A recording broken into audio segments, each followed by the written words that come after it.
Billions of taxpayer dollars disappearing from the accounts of families who need help putting food on the table. I'm Lee Zurich. And I'm Tisha Powell. Federal investigators tell us fraud has hit an all-time high as criminals use advanced card skimming technology. The USDA, which oversees the disbursement of funding for the Supplemental Nutrition Assistance Program known as SNAP, estimates losses in 2024 total more than $12 billion. Georgia leads the country in stolen funds. That's where we met families left struggling to pay for groceries after their benefits were snatched in minutes. They knew exactly what was on there, and they went into, it was none left. It was exactly $1,111 that they took, the full amount within minutes of it being loaded on there. Our investigation uncovered the money was disappearing out of state with apparent connections to stores in Pennsylvania and Florida. But when we spoke with managers at those stores, they said even though the purchases were listed at their businesses, they don't accept SNAP cards. Sometimes people cried on the phone and they're really hurting me. And I was like, I'm sorry, I don't know who's doing it, but it's not really the stores. Investigative reporter Anastasia Almos gets insight from one of the USDA's top fraud investigators. And takes an up-close look at the federal operation to stop card skimming in Atlanta.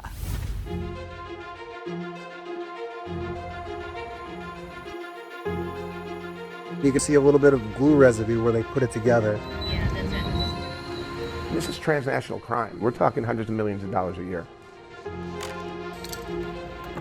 There you go.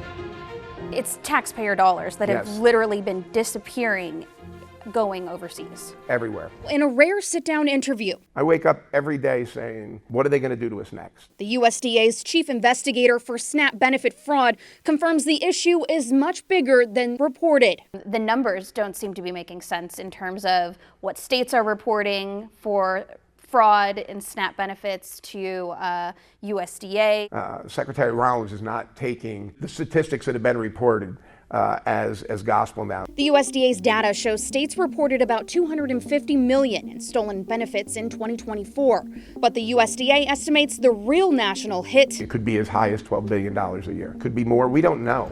As part of the Trump administration's crackdown on SNAP fraud, the USDA joined the United States Secret Service to search for skimming machines across the country. This device is actually recording the number of swipes. If it detects more than one, indicating that there might be a skimmer in there. They found dozens in metro Atlanta in less than 2 days in an August operation. See how it's one single flat piece unit, and with the skimmer on it, there's just that tiny difference. The lead investigator for Secret Service in Atlanta says advancing technology is making it hard to catch the criminals. Some in our backyards, but many are abroad. The global economy has become more digital over the years, kind of exponentially. This has actually allowed organized criminal groups to work easily across borders. When they come back, it's usually Bluetooth now, so they get really close to it, take the information and go. SNAP fraud goes far beyond a physical swipe. They don't sit around and wait for us to catch up with them. They're taking it to the next level every week. From criminals cloning a store's point of sale system. The stores, I've spoken with so many, specifically in Pennsylvania, that say, we have no idea how they are charging these EBT cards. We don't accept EBT. And when you go onto the USD website, they are not approved to accept EBT. They're taking an FNS number from an authorized retailer, and they're going to a criminal third-party processor who will take that number, put it into a normal POS device. It doesn't show up because the number is stolen, the POS device has been cloned, nobody knows you even exist. To most recently, a cyber attack on a call center for SNAP recipients, causing the Georgia Department of Human Services to lock some cards across the state. A criminal can guess a 4-digit PIN with a good software program in less than a second. The USDA says they're trying to keep up. I've got about 100 people to cover the entire country. Hoping partnerships with businesses and agencies like the Secret Service will help. Fraud is big business right now. Transnational criminals have really taken over. In December of 2024, most states stopped reimbursing stolen funds. To help protect your benefits, Georgia officials suggest changing your PIN right before funds are set to load. And try to do any grocery shopping that day. They also encourage recipients to lock their cards on the Connect EBT app. Everyone can protect their personal debit and credit cards from skimmers by checking a machine for anything suspicious before using it. Experts say you should use tap to pay or pay in cash when possible. We have more tips on investigatetv.com. Just search card skimmers.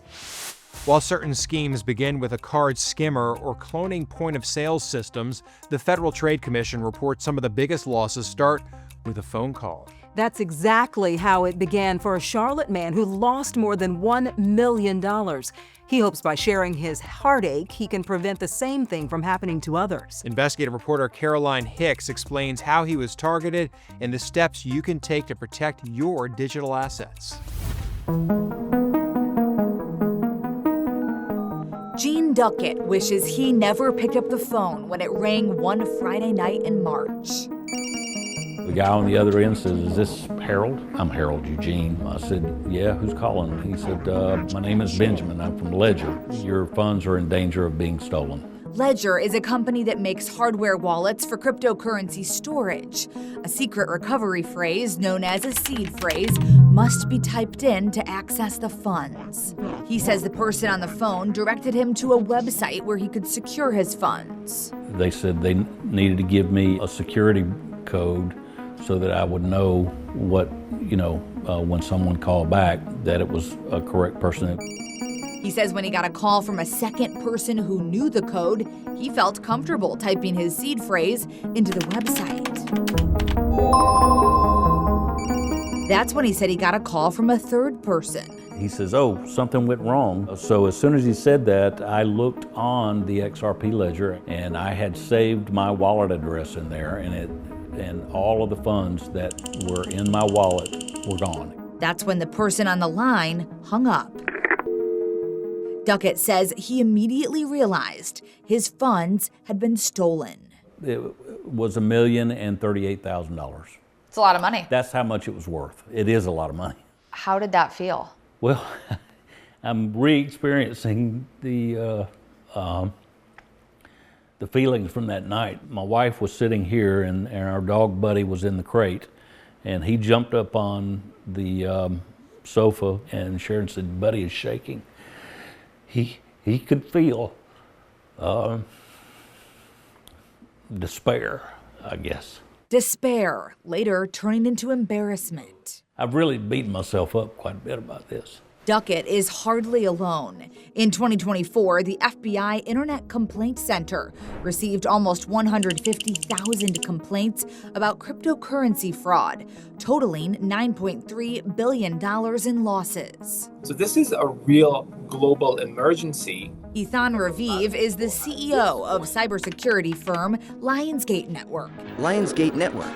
It's all about trust. He works with victims of crypto fraud and helps connect them to law enforcement who can try to recover the funds. We provide to our clients and to law enforcement the necessary tracing, the footprints of the current dollars. This gives law enforcement the option to issue a subpoena or a warrant.